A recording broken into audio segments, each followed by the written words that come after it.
welcome to this edition of More, our book discussion. And today we're going to talk about a lot of issues related to the book and so on. My name is Aljamal Binding. I'm the chair of the More Board of Directors. And More stands for Movement Omaha for Race Equity. It's been around for a number of years, and we've hosted a number of events related to racial diversity, racial healing, and race equity, and also anti-racism issues. We're happy that you can join us today, and we should have an exciting evening to talk about this book, as well as have opportunities to talk about some of those issues that are impacting us in our society. First, I want to start off by saying the format. Basically, the way the format is, I'm normally going to raise a number of questions to the guest, Dr. Pat Velasquez, probably for about 30 minutes. And then we're going to open it up to the audience if they're going to ask him direct questions or comments through the chat or whatever. We want to keep it as formal as possible. The other thing is we will also have an evaluation at the end, so you can give us feedback about other events and things that you would like to see us cover, as well as give us critique or feedback on this particular presentation. So we're kind of excited that you can join us today. And this is one of the first time we've dealt with this topic on this level. So we're kind of excited that Dr. Velasquez can share with us some of his insights and so on. Let me just give a little backdrop on who he is. And some people may not know this, obviously, but Dr. Velasquez and I go back almost 40 years ago. We both met each other in the graduate class at the University of Nebraska in Omaha.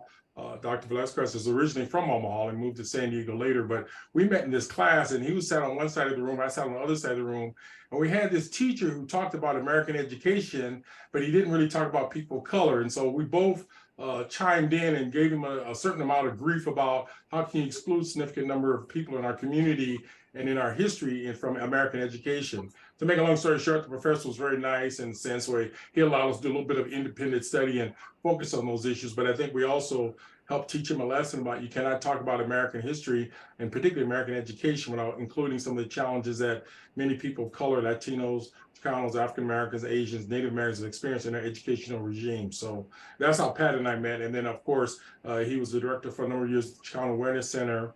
And I also served on the board of directors, and we work together as advocates on a number of issues in the community. So we go way back. And the way this whole process started is that we shared with me a title of this book, and this all sounds very interesting. Let's have a book discussion on it and bring our community to this conversation. Dr. Velasquez, just give a little bit more background. He got his PhD from Claremont Graduate University in San Diego, and his specialization is higher education, and he has a lot of experience dealing with Latino students as well as other students of color in higher education, and we've done some other interviews with him in the past, so we're kind of excited that he could join us about this. He was also instrumental with me in 1983, April, when we went to talk to the Omaha Public Schools Board about multicultural education. So that was one of the first encounters in terms of us doing some joint advocacy with Native Americans and other people in our community back then. So today, without much further ado, I would like to just basically say we're going to have opportunities for us to have this interview and have a series of questions I'm going to raise to Dr. Velasquez. And then we're going to give you a chance to either via chat, open up your mic, have a direct conversation. And then we also shared with him that there may be some other issues related to the Latino, Chicano, Hispanic experience that may come up, and he's prepared to address or work with some of that.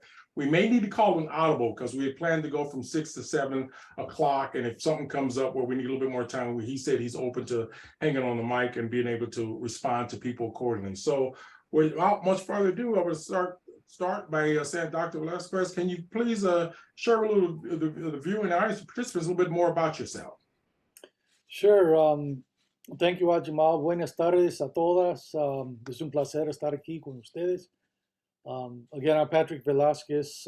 As Ajamal said, I was born and raised in Omaha, Nebraska. My grandparents had come to South Omaha in the early 1900s from central Mexico, the Mexican states of Michoacan and Guanajuato, and they worked in the meatpacking industry in South Omaha, which was very big at that time. So I was born and raised there, went to the University of Nebraska for campus in Omaha for both my bachelor's and master's degrees. And as Ajamal said, I later became the director of the Chicano Awareness Center in South Omaha. I left Omaha in 1988 and moved to San Diego, California, which is right on the Mexican border. I can literally drive 20 minutes and be in Mexico. And so it's a very dynamic place in terms of those sorts of issues and all the policies and debates about immigration and so forth.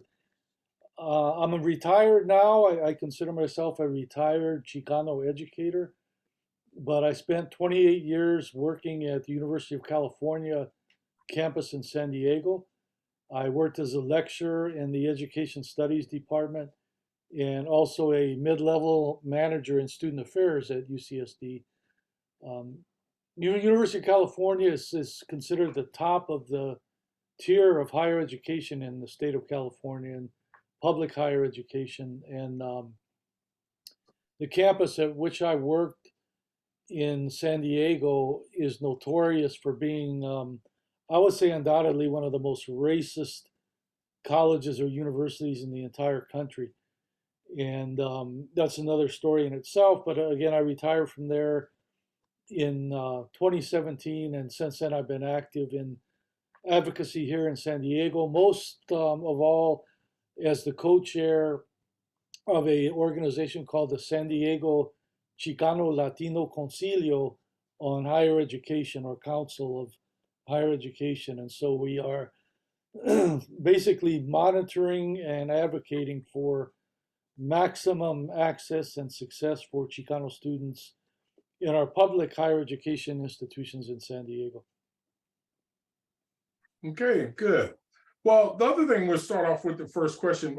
This book is about bad Mexicans, and when you look at it, some people raised the question, they didn't even want to look at it first because they thought it was a negative right-wing attack. And basically, the book is about bad Mexican race, empire, and revolution in the borderlands, which has a whole different context of what we will talk more about today. But yeah, it was one of those books. So Patrick, why don't you start off by starting off with who is Porfirio Diaz, and what was his impact on Mexico in the early 20th century? Talk to us a little bit about that, and maybe give a little bit of background on what we're talking about here. Sure. Let me mention that I encountered the book on social media. It's called Bad Mexicans, as you said, Race, Empire, and Revolution in the Borderlands, published in this year, 2022. And the author is Kelly Lytle Hernandez. And I was intrigued when I saw the book because when I was working at UC San Diego in the early 1990s, the author of the book, Kelly Lytle Hernandez, was a student at UC San Diego in one of the programs that I administered at the university. So I met her at that time. Unfortunately, I didn't get to know her very well, but she went on to graduate from UCSD, went on to earn her doctoral degree and become a scholar. And now she's working at UCLA, running a research center in African American studies at UCLA.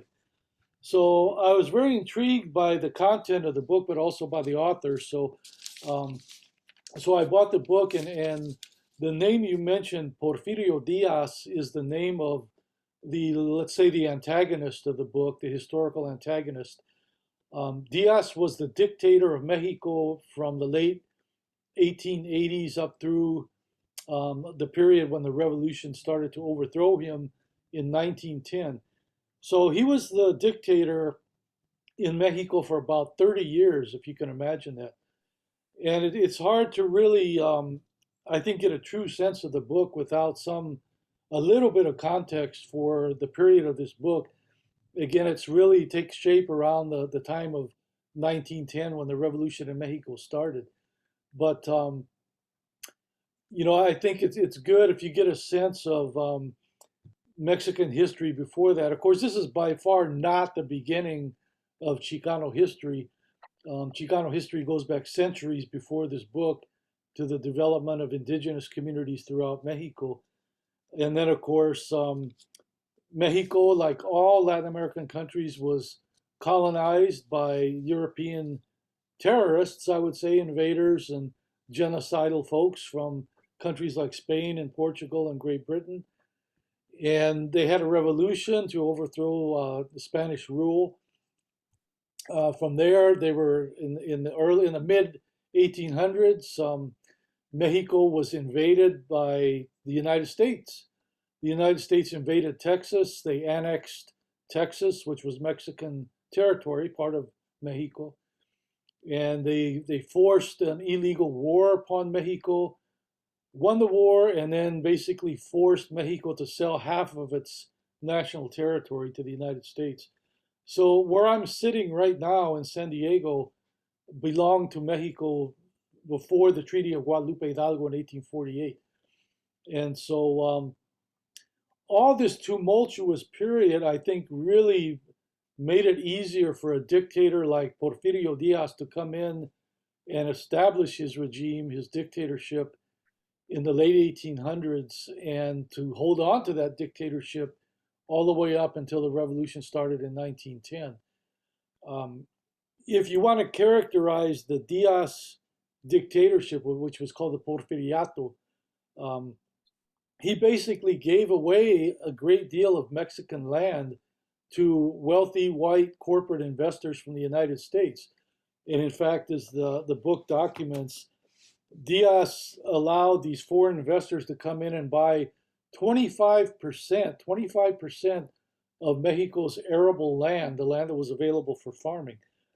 And he also allowed these foreign investors to come in and take over and control the railroad, the oil, and the mining industries, so that by 1910, about 50% of all the money invested by United States businesses was going into Mexico to essentially rob Mexico of its land and much of its natural resources.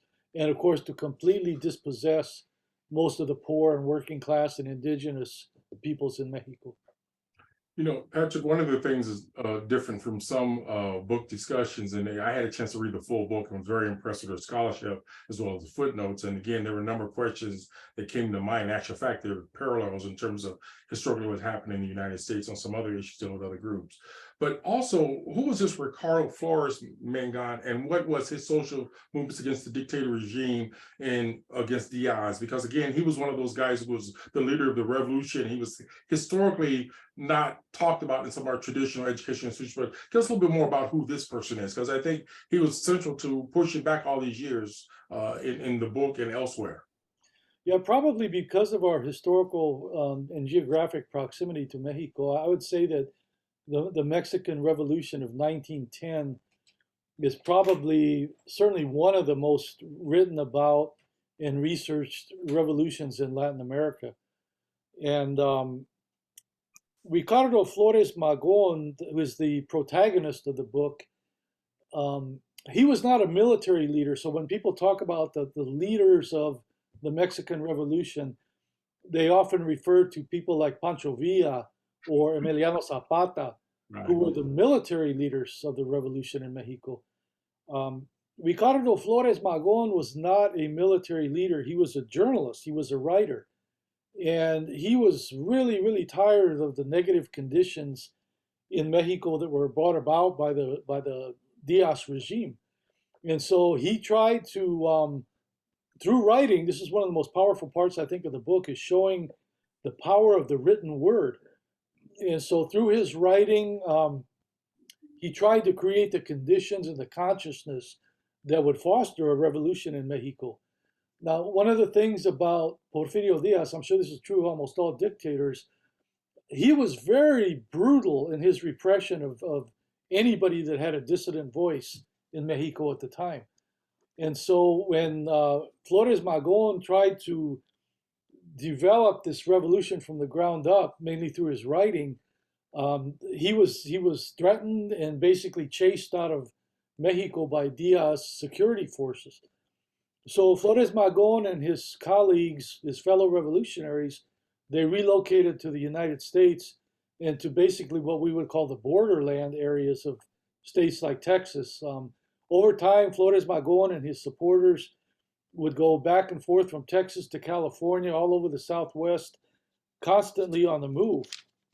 And again, when he went to the United States, he continued to write and to spread information about the conditions in Mexico and the need for a revolution. So one of the things that's made very clear in the book by the author is that Ricardo Flores Magón and his followers were primarily socialists. And in fact, Flores Magón himself was a stone anarchist. So he didn't believe in any form of government. And so he and his followers, they did not want just political reform in Mexico. They didn't want to have simply another election and put another bureaucrat into the presidency.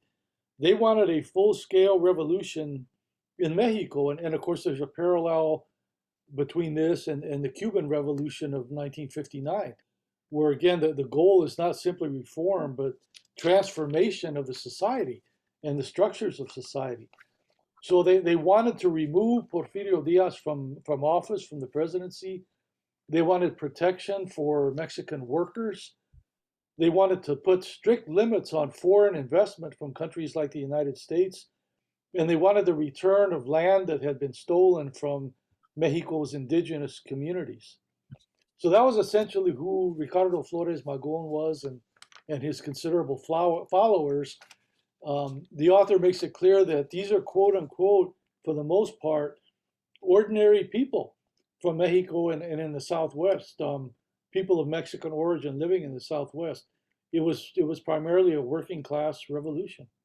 You know, Patrick, one of the things that hit me in the writing, and particularly as he traveled through the United States, how the American government through the Texas Rangers, the beginning of the FBI, and the American soldiers and folks were treating them like they were criminals, even though they're fighting and dealing with issues in another country. And so they had certain rights here, but again, if they got back to Mexico, some of these individuals who was working on this journalism aspect were in prison, they were harassed, and some were actually killed once they got to the country. So it was fascinating to read the detailed analogies that she raised in regard to what the role that the United States government played in tamping down the opportunities for many Mexicans to get land and again to have a decent livelihood. And later in the book, they allude to some of them had to migrate here because some of the land was taken from under them and some of the negativity that happened. So it was kind of strange to see that happening, and the way she depicted it was very clear in terms of her writing style, but also in terms of doing her documentation.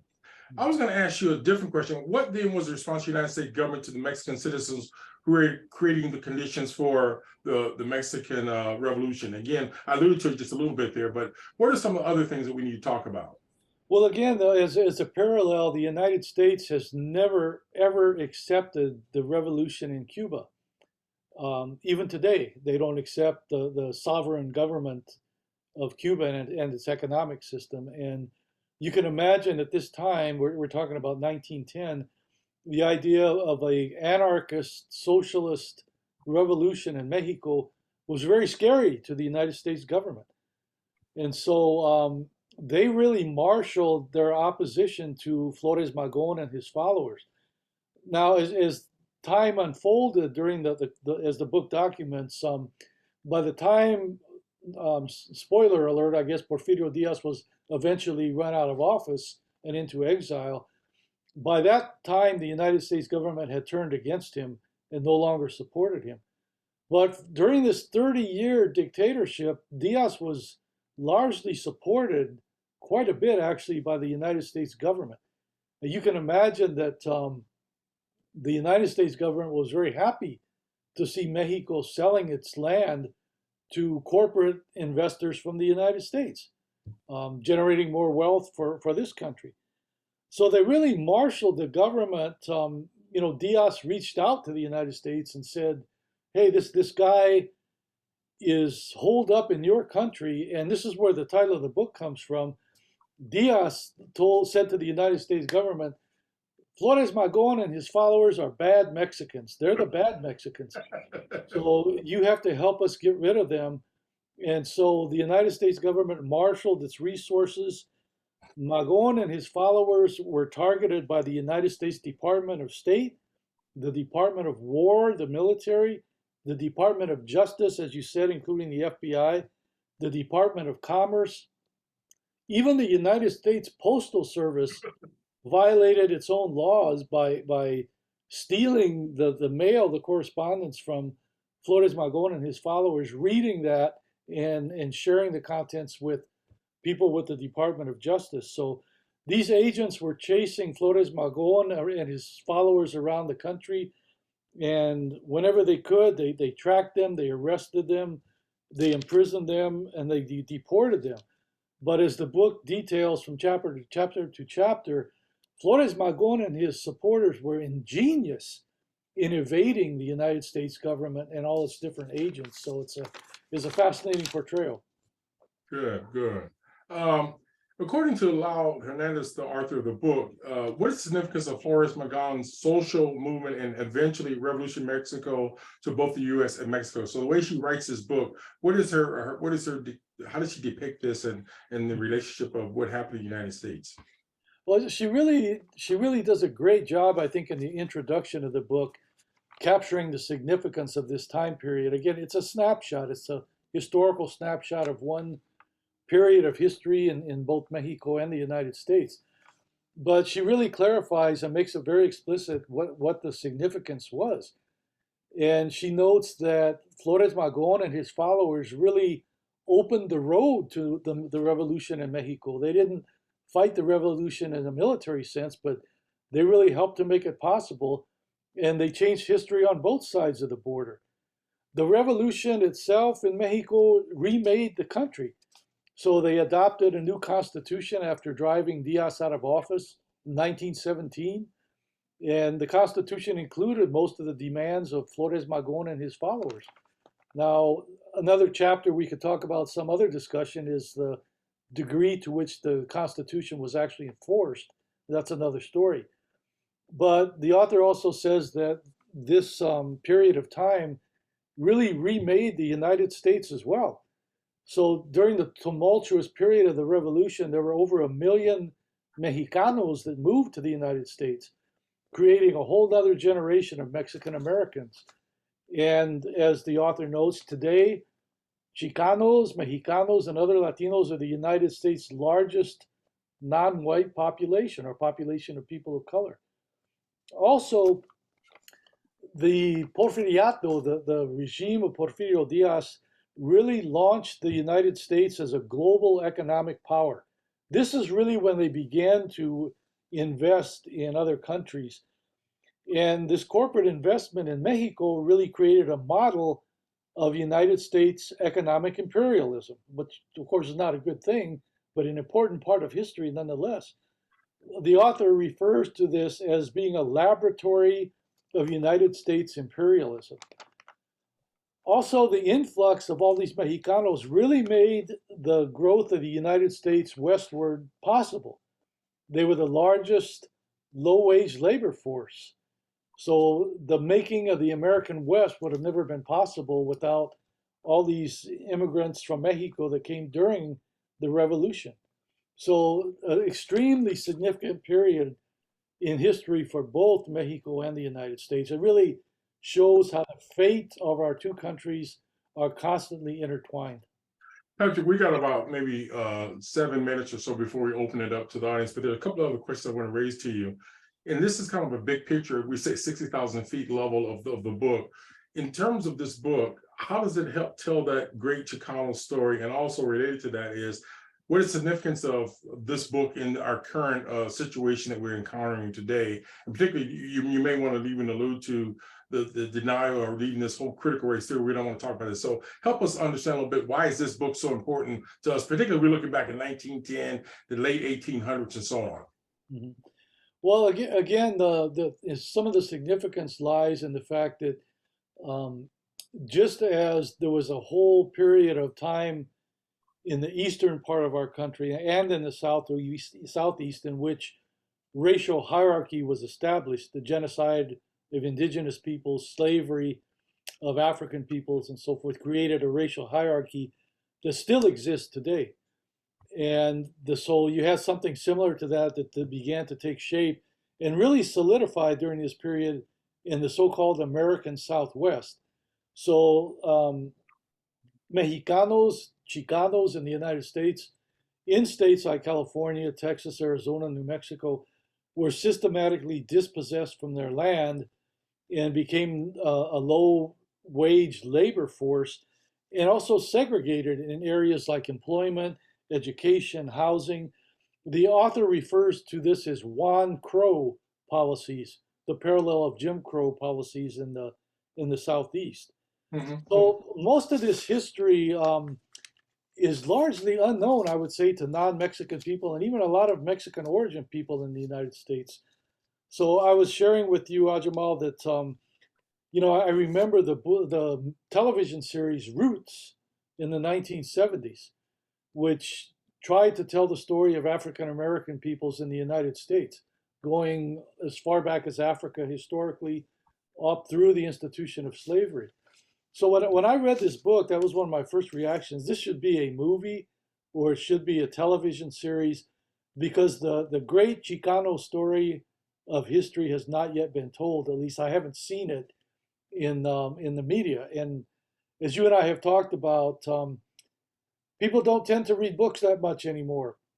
Our generation perhaps still does, but younger generations are going to get their history and their news through other sources. And so I think this is an extremely important historical period. And the author says that this is another demonstration that you absolutely cannot understand United States history without knowing these periods of its intertwinement with Mexico and Mexican history. Patrick, we got about 4 minutes, and I'm going to ask you one last point. As an educator who focuses on higher education, why is this book important to you as a person? Well, thank you for that question. I did want to emphasize that I'm not a historian, and I'm not a ethnic studies scholar. I'm a scholar of higher education.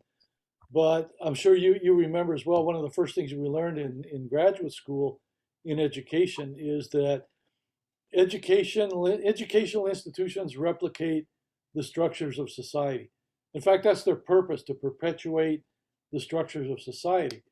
So if we have a society like the United States with a strong hierarchy of systemic racism, that's going to be present in our educational institutions. And I can certainly tell you from my experiences here in Southern California that continues, that racial hierarchy, that system of racism, racial privilege, continues to condition the experiences of Chicanos in our colleges and universities and even our K through 12 system today. Okay, good. Well, folks, we're right close to that time. And what I would like to do maybe is open it up to people to raise direct questions through the chat, or even ask Dr. Velasquez direct questions. So at this point, I think we'd like to see who's able to do that, or would like to do that at this point.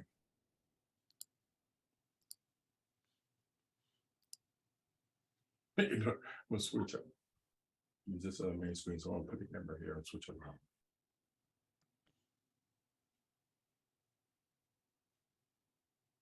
Any feedback? I'll just ask a question. I need clarification for the source of the real meaning of Chicano. Ooh. Well, I don't think that there is one source for what Chicano means. You can bring together a number of scholars and historians and ethnic studies scholars, and I don't think you're going to find a consensus necessarily about where the word comes from or what it means. My own use of the term Chicano refers to people of Mexican origin living in the United States. So that's a very contested definition too. If you're Mexican heritage, Mexican origin, you live in the United States, I would consider you a Chicano. But some people would say no, it has to be more of a political identity, or that it has to do with legal authorization and so forth, which again, I don't agree with that. There are numerous people who are not of Mexican origin that might be from South America or the Caribbean or Central America that identify with the philosophy of what we call Chicanismo that came out of the Chicano movement in the 1960s. And they might call themselves Chicanos, and you know that's certainly their prerogative. Good. Other questions, other feedback? Patricio. I'm good, Miguel. ¿Cómo estás? Yeah, man. You know, I haven't gotten around to the book yet, but in one of the reviews that I read about it, I don't know if this is the reviewer or the publisher talking or the author talking, but they mentioned that this is basically the origins of the Mexican American population in the United States. I mean, I would have a hard time alleging that in 1910, that's the origins of the Mexican American population, but the author didn't say that, did she? You don't remember that being alleged anywhere in there?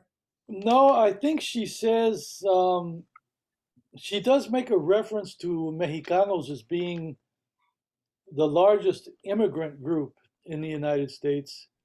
And I don't agree with that either. I mean, we are not immigrants when we come to this country. We're coming home. And if you go home, you're not an immigrant. You're just going home, man. And so I don't agree with that statement either, that we're the largest immigrant group. I was going to share another good historical text that I'm reading right now by an author named Roxanne Dunbar Ortiz that's called Not a Nation of Immigrants. And it really explodes the whole mythology of the United States being supposedly a nation of immigrants. And this has a longer period of history in it. So no, the origins of the Chicano community may go back centuries to the indigenous people that occupied what is now the American Southwest.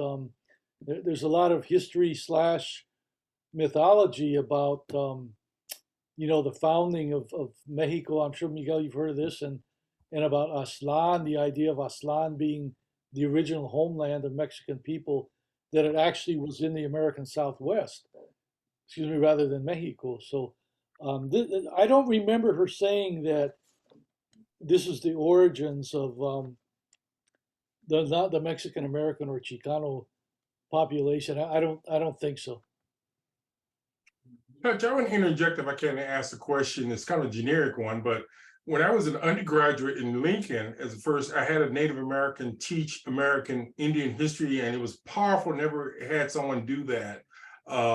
What is your assessment of how we teach this topic today from a Chicano, Latino, Hispanic experience? And again, for me, after reading this book, there was a lot of revelations that I never thought of, heard of, or even read about in dealing with multicultural education. So in general, what would be your reaction to this book and compared to how we teach stuff like this? Because I've not seen anything written with this kind of a scholarship or the depth of this substance to describe the origin of how things evolved with the United States and the country of Mexico. Mhm. Well, I think this is digestible for most people at most levels. I could see this as a text in either high school or certainly at the university level, and it's got incredible detail, which, from my experience with historians and historical texts, that's what they're so good at.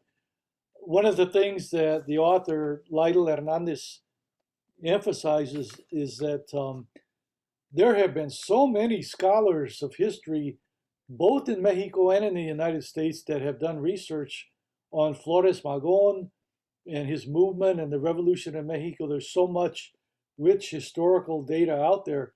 And her job as a historian is to pull it together in a readable fashion and in a very engaging fashion. So it almost reads like a novel. I think, again, it's very digestible for students. So I could see it as a very important and useful text at a number of different levels. Other questions, other feedback. You want to ask, open your mic up and ask a question directly of Dr. Velasquez. Come on, folks. I have a question, Dr. Velasquez, harking back to something you said at the very beginning about the Magon's revolution being driven by the written word. And I'm wondering about the potential power of the written word today. You were talking about a lot of people not reading, but they read some stuff. And I'm just wondering, are there lessons from this that we can apply to radical change today? What do you think? Yeah, I think so. Obviously the methods would be different, and the mediums of communication nowadays would be a lot different. People would argue, well, you could probably, if Flores Magon were alive today, he would have a Twitter account, and he would be doing dozens of tweets every day. Perhaps, but I think also, as Ajamal and I have talked about, so many people nowadays get their news through something more visual, like what we're doing right now. And so I see a much stronger use of things like YouTube and Zoom and so forth to be able to create the consciousness that's necessary for revolutionary social movements. one of the things that struck me about this book is that, again, the great Mexican revolutionary Emiliano Zapata, according to the book, he was a subscriber to Flores Magon's newspaper, which was called Regeneración, or the regeneration, the rebirth. And I was just trying to sit back and imagine Zapata in southern Mexico reading Flores Magon's newspaper. So I think it's still a very powerful medium. Newspapers have not gone out of existence yet, and there's still a good opportunity, good forum, I think, to get contemporary information. We just had a story that came out this week in the local newspaper in San Diego about a professor at my old institution, UC San Diego, that was disciplined for making racial remarks about Mexicans in his class.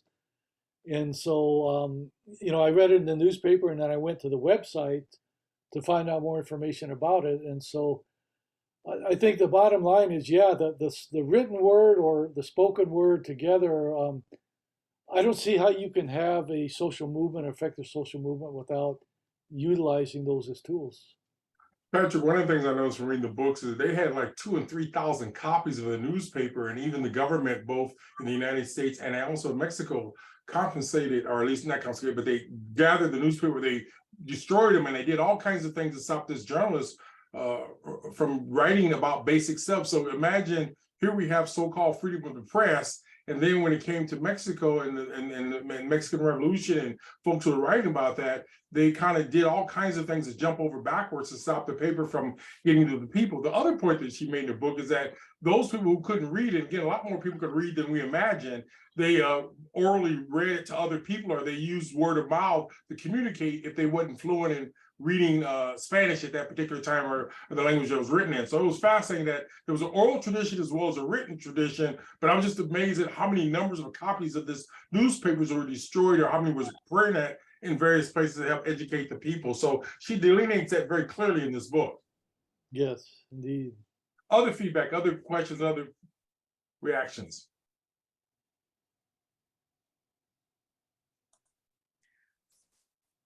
No one's speaking, so I'll ask my question.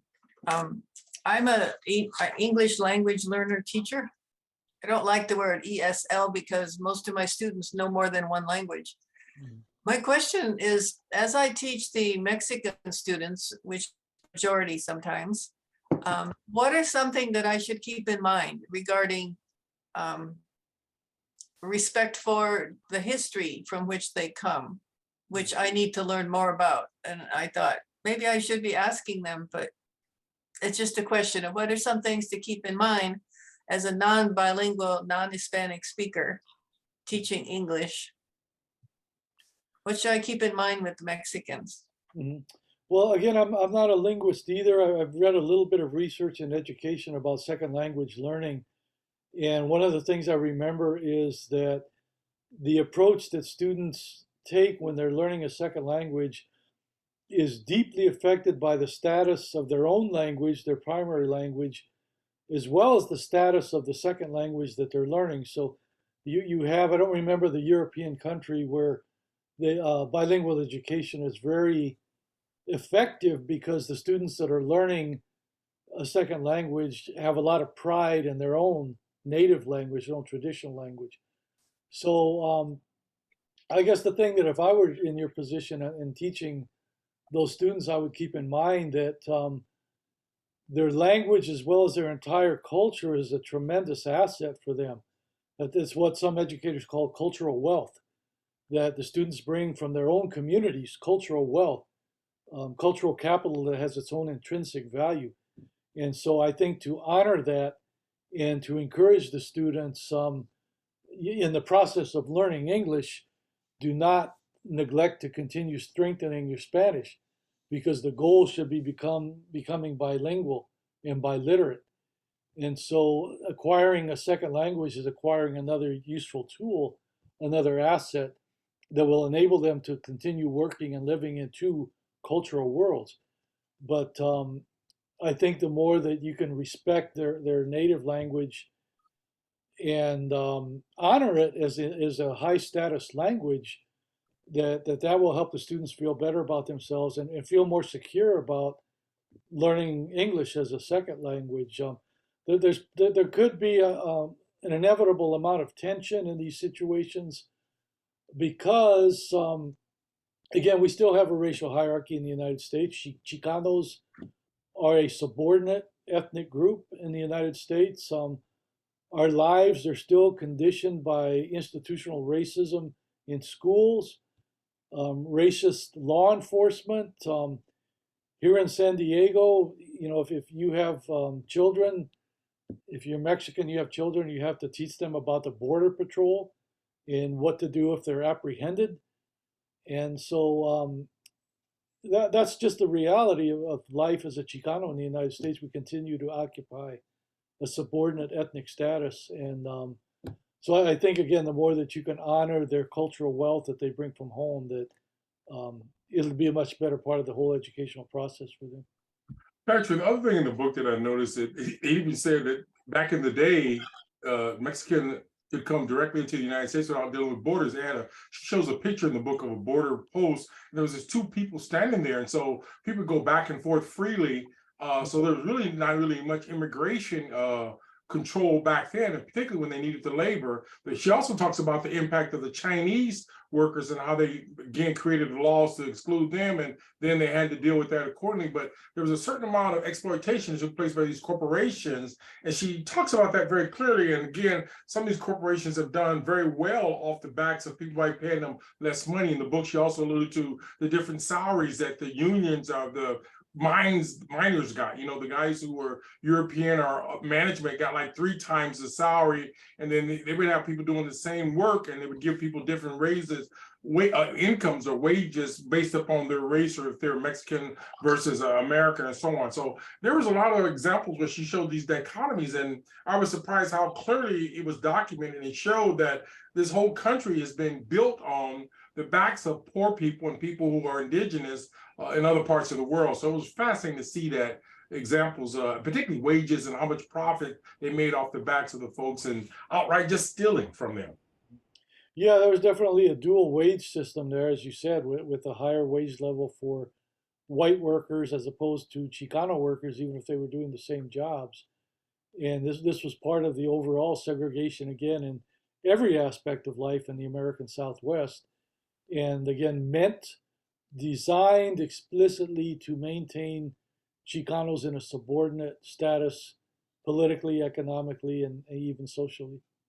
But one other point, I know there may be some other questions, but one thing just hit me when she starts the book off. She starts out with a lynching of a Mexican and burning of him. And again, throughout the book, she gives examples where people who would kill Mexicans got away with it, kind of like the same way they did African Americans or Africans, where they did lynchings. And most people don't know it, that there was over 5,000 documented lynchings. There's probably 10,000 again that we can talk about. But my point is, I did not know that the atrocities on that level that was committed and documented by her in this book occurred, because we don't hear that too much of this law enforcement who got away with doing these kind of things against people who were just innocent people trying to earn their living.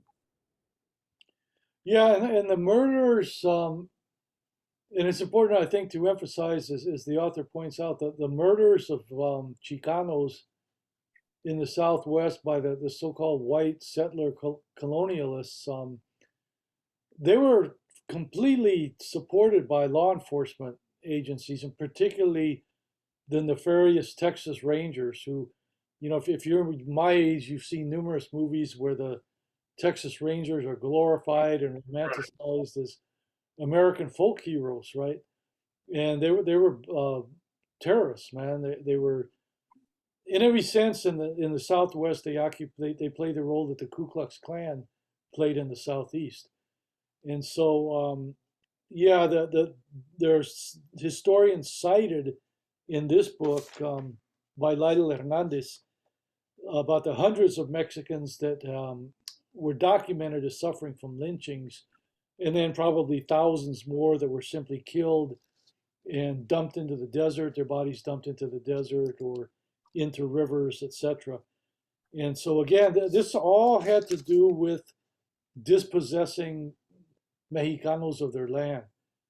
That when the Southwest became part of the United States through the Treaty of Guadalupe Hidalgo in 1848, the treaty between Mexico and the United States explicitly said that the Mexican people there would become United States citizens overnight, and that they had the rights, full civil rights and rights to own land, just like other American citizens. But as was the case with every treaty signed between the United States and indigenous communities, that treaty was not honored. Pat, you did not allude to, or Dr. Velasquez, you didn't allude to when I saw this in the book where Magone, he went to St. Louis, he was in Canada. I mean, they were traveling through the whole United States to get away from some of these folks who were after them, but even went to Canada, and even, you know, the way that the government operated to undermine them, even traveling to other places and using all kinds of bogus laws or rules to turn them back over. And again, how they were geniuses at circumventing the atrocities in the way that they were trying to be brought to this so-called apartheid justice. So it was just fascinating. They even went to Canada and lived there for a while, and then some of the American authorities or government officials or law enforcement were able to track them there and do some other strange things to bring them back this side of the border. Yes. Again, they were a genius in their ability to evade the authorities, and even their written correspondence, they knew their written correspondence was being stolen and monitored and shared with all kinds of different government agencies. So they developed a very elaborate coding system of being able to communicate in ways that went way beyond just regular language in any, whether it was Spanish or English. You alluded to the anarchists. I'm surprised to read that Mother Jones had a lot to do with them also. I mean, that as anarchists, they talked about that, and Mother Jones had a great deal to support them. And again, at this time, the unions in the United States are very strong.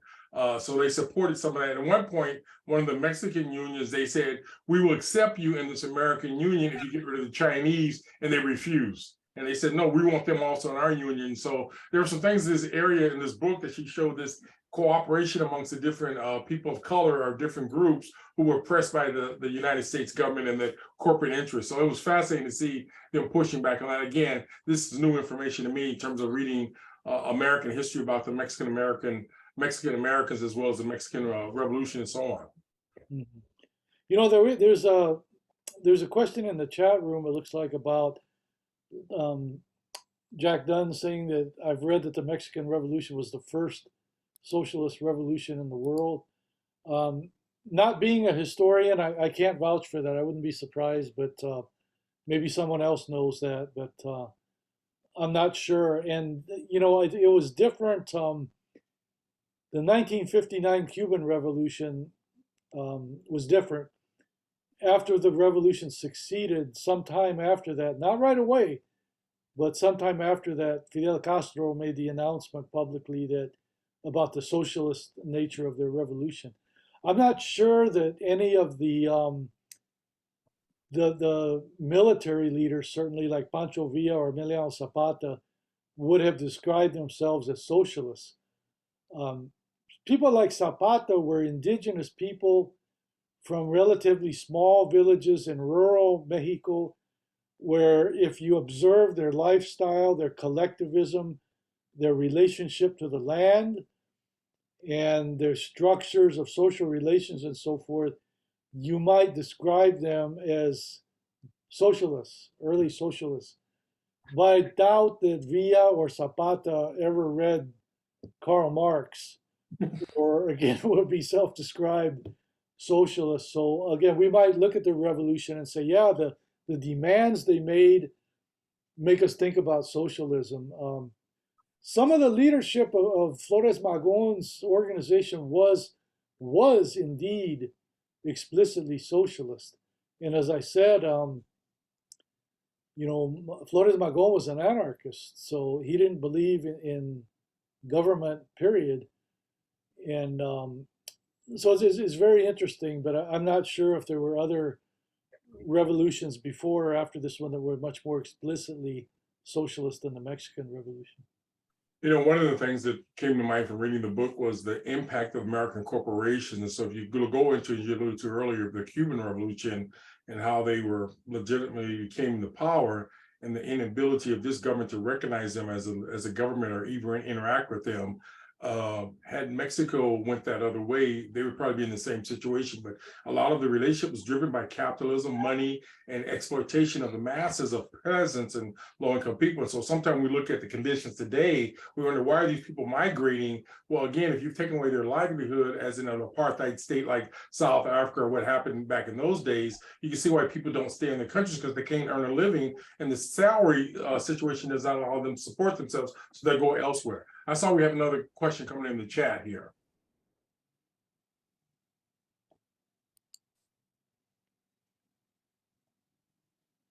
He said, "Oh, go ahead." Say, "Oh, did you want to? Juan, did you want to share that yourself? Do you want? You can open up your mic and say directly to him. I can read it, but did you want to do that? We got about 10 minutes left or so. Yeah, I'll do that. Going back to I Miguel's want to make sure you're a real person now. That's when I did that. Yeah.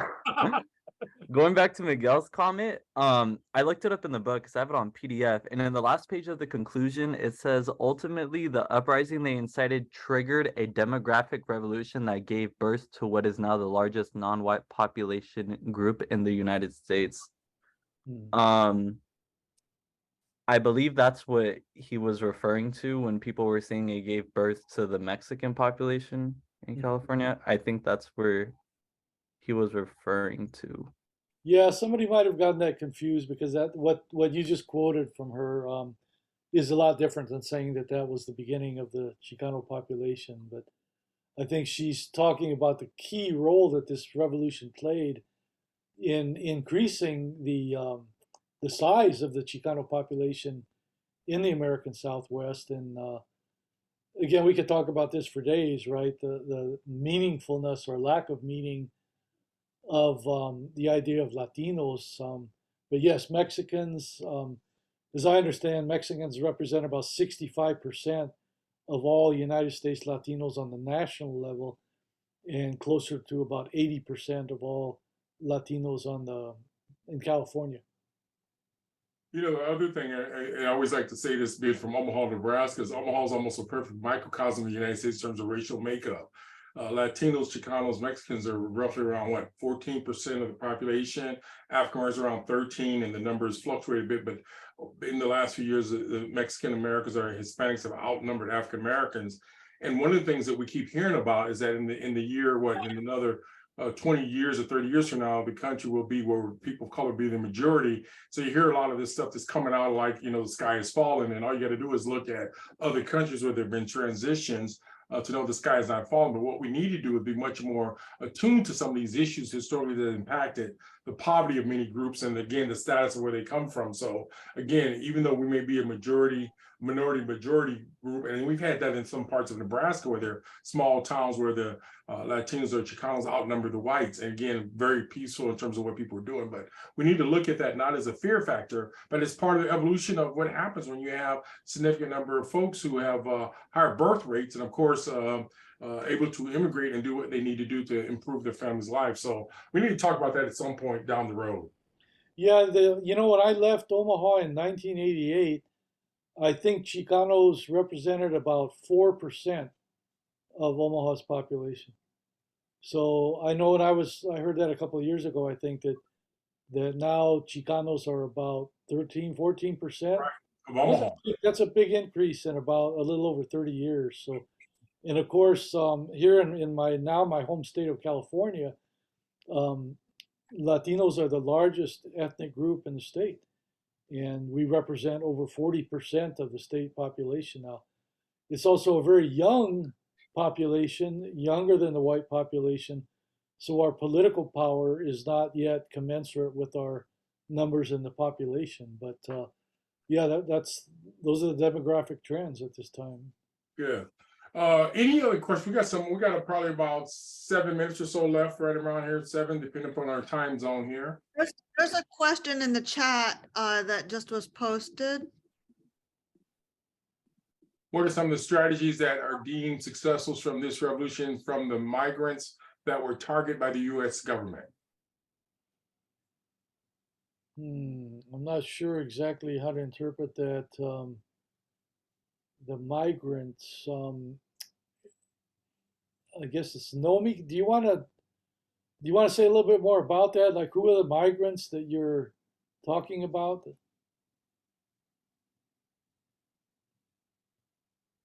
And I would almost think Mexican Americans or Mexicans who came over here who were part of the revolution, maybe the kind of conclusion thing. Uh-huh. What are some things that happened that the people who impacted us that were successful from that revolution? Strategies that we might use today. Well, I think one of the strategies that comes out of this is the great degree of organization that Flores Magón and his supporters had. And again, very intricate, complex systems of communication. So they also were very circumspect, I think, in welcoming new people to their movement or their organization, and I think that was just being very strategic on their part as well. So yeah, there's a number of things I think we can learn from this social movement about the importance of being well organized and having very clear goals and objectives. So again, what the Magonistas were trying to publicize to people in Mexico and the United States were very basic bread and butter issues, protection for workers, free open elections in which anyone could participate, an end to the theft of the lands from indigenous peoples, being able to return land to indigenous peoples. That was the crux of Emiliano Zapata's movement. So there was nothing that working class people struggled to understand about the goals of the revolution. And so that may be the most important lesson to learn, and that the importance of strategically of having clear goals and objectives, and then having a sound organization with extensive communication. Sister, hey, you have your hand up. You want to respond? I was thinking about Malcolm X, who kept challenging his own people, the Black people called Negroes at that time. He was challenging them to take charge of their own lives. So they had their own businesses. They claimed what they could do. I'm thinking of the Native Americans. There's a radio station now, not radio, it's a television station. And I think it's PBS having the Native American radio television station. They're taking ownership, they're claiming their own voice. And so I wonder if in this revolution, part of what happened was that the migrants, or whatever group Nomi's talking about, claiming their own voice, fighting for who they are and their own culture is a part of the success that can happen. And eventually then the political power can move forward too. Yeah, again, I think that was the power of the written word, the ability to express their voice, and the fact that they were not corrupted by anybody else. There was always a struggle throughout the book. Ajamal can confirm this. There's a struggle throughout the book amongst the Magonistas just to do the most simple thing, like how do we buy a printing press? How do we buy paper? How do we just get the bare funds necessary to produce this?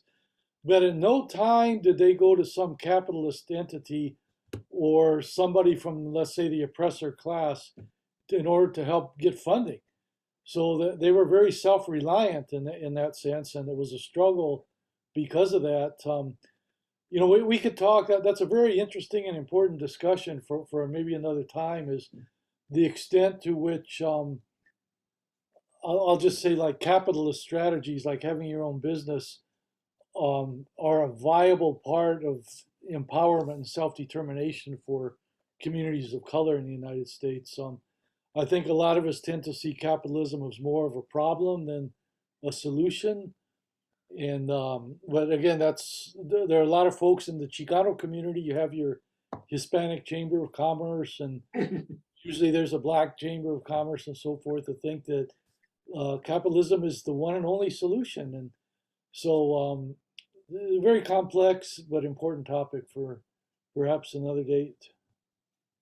Oh, before we close, I want to throw another point out, Patrick. I remember reading where during the time of enslavements of Africans, some of the Africans escaped to Mexico, and the United States government wanted to enter some kind of a treaty where they would return these people who were runaways or got out of slavery by going there. And the Mexican government at that point refused, which was surprising because I had not read that beforehand. And so many people don't know there are many people of African descent who live in Central and South America as a result of the enslavement process, including Mexico. So it was fascinating to see her documentation of that. And by the way, Dr. Hernandez is an African-American. I understand Pat Sheridan, she's married to a Chicano. And so she's a prolific writer, but she also understands issues related to the African-American experience. And the book does blend a little bit in that of some of the struggles that these other groups faced at the same time and how they coexisted and were supportive of each other more so than we've taught in our traditional Eurocentric history classes and some of our current literature that we see out there today. Yeah, I didn't mention that the book documents something called the Plan de San Diego, the Plan of San Diego, that was inspired by the Magonistas even after their downfall. And the Plan of San Diego was a written document calling for Chicanos to take up arms and to begin killing white people throughout the Southwest in order to upturn this racial hierarchy. And as Ajamal said, some African Americans that had been in the Southwest at that time looked at that very curiously, and some of them joined that movement and were a part of it. The people that were behind the Plan of San Diego and what were trying to carry it out were ultimately massacred by white folks in the Southwest. And this is something that's a historical note in the book as well, that the Magonistas inspired this real direct challenge to the global racial order. And it also generated an unfortunate massacre of people of color in return. Yeah. And Ajamal, you're right about that too, man. There's a lot of conversations we could have about the extent to which there is an African heritage in Mexico. You not only had slaves that escaped into Mexico going south rather than north and became part of Mexican society, but there were ports in cities like Veracruz, Mexico, that African slaves came into and settled. So there's definitely an African presence in Mexico. We don't hear about it as much as the indigenous or Spanish, but it is definitely there. And we can also look at Cuba. Cuba's a good example, and some of those other islands, and even I found out Peru and different places where there are a lot of folks of African descent. And so again, it helps with that. We're getting close to the end. Is there any other questions or comments or feedback? Patrick, I understand you're able to be contacted via more or your email if people want to catch up with you then. We do have it in the chat. So if you want to continue more conversations with Dr. Velasquez or enter into it, I do know he comes from a different worldview. I think he's very consistent with his worldview. Back in 40 years ago, it's still the same person I know who pushes the envelope and challenges the status quo. But if you want to catch up with him, you can do so there. Any other last minute comments or questions, anything you want to ask him before we move on? And by the way, we do have an evaluation we'd like you to fill out, and we can also email that to you for us to bring more issues like this to our participants in our communities.